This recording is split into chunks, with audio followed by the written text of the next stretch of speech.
As the Bahamas continues the painful process of rebuilding, the death toll from Hurricane Dorian now sitting at least 7. 2 of the dozens wounded and taken to hospital, now dying of their injuries. The wicked storm finally moving away, but aerial footage here showing areas that have been left in ruins. Dorian made landfall multiple times when it was a Category 5.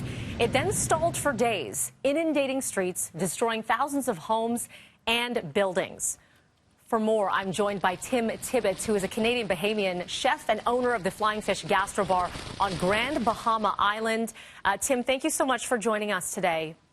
Thank you very much for having me. Where are you right now, and are you safe?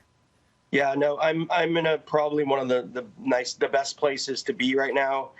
We're on the farthest point south of the island on the south shore. So we're also highly elevated, so we didn't have any of the storm surge, any of the flooding. We're the farthest point away you could be from that north side flooding. Talking about how safe you are now, there are a number of families that have gathered at your home and family that you've taken in as well to ensure that they are safe. Can you talk about that? Yeah, we have. We're actually in a house that's owned by an American couple, and everyone else in the building is Canadian. There's 14 of us here right now. We've been here since before the storm. What is it like there? I know we've talked to some locals as well who are just trying to help out. This is kind of the point where you're trying to find people who need the assistance. What does the feel like? What are the efforts like there? Yeah, I think the hardest part right now is communication. So there are 2 cell phone providers here, and one of them has been completely dormant since the beginning of the storm. So only half of the people are connected. So we're still trying to figure out where people are. We've had a lot of people have been rescued in the last 24 hours, which is fantastic, but we still know a lot of people who are still trapped in their roofs now, but the water's starting to recede, so they're not in as much danger as they would have been 24 hours ago. Tim, we're looking at some of the aerial footage right now, and it's absolutely devastating to see. Can you talk about the rebuild efforts in the community and then everyone coming together? Yeah, I mean, our hardest thing right now is that, the airport was under 7 feet of water. So we don't have an active runway, so there's no way to get anything in by air. So we're just trying to figure out what's going to happen with the harbor. When we can bring things in by boat, that definitely eases because we can get a lot more things in that way.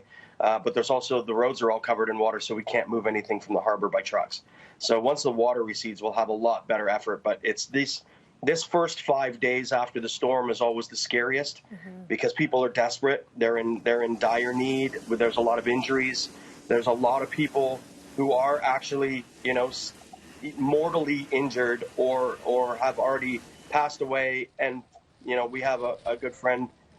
He's a crab fisherman here, so I know him well. And you might have seen the stories already that are on CNN and things. He watched his wife drown in front of him before he had a chance to swim. So this is happening, and it's real, and it's only going to get worse from here. We have no medical. Our hospital was underwater. We have there's nothing. We literally have nothing left. Tim, this is horrible to see. Of course, we're thinking of you. And if you want to help out with the efforts, we know Global Medic coming out of Etobicoke is sending supplies. They are leaving this morning. The Red Cross, Canadian Red Cross, you can also donate there. Please stay in touch, Tim. We send our love to you and to all the families that are there. Thank you very much. We appreciate it.